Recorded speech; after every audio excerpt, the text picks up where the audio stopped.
Корупцијата е еден од главните проблеми кои со години ја истоштуваат Македонија. За незино сузбивање е задолжена и антикорупцијската комисија. Таа вчера избра нов председател, тоа е Адем Чучулј, досегашниот секретар на комисијата. Јавноста пак се прашува, која е потребата од оваа комисија ако нивните случаи немаат судска завршница? Во минатото ретко кога органите на прогонот сериозно сваќале нивна иницијатива. Зарем треба државата да плаќа многу пари за плати на членовите на комисијата и да покрива останати трошоци за функционирање, ако нејзината единствена функција е да пишува казни на функционери што не поднеле анкетни листови за својата имотна состојба, напише еден граѓанин на социјалните мрежи. Годишно во просек комисијата отвара околу 50 случаи, но праксата покажува дека речиси за ниту еден не започнала обвинителска истрага.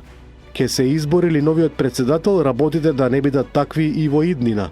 И треба ли комисијата со промена на закони да добие повеќе ингеренции?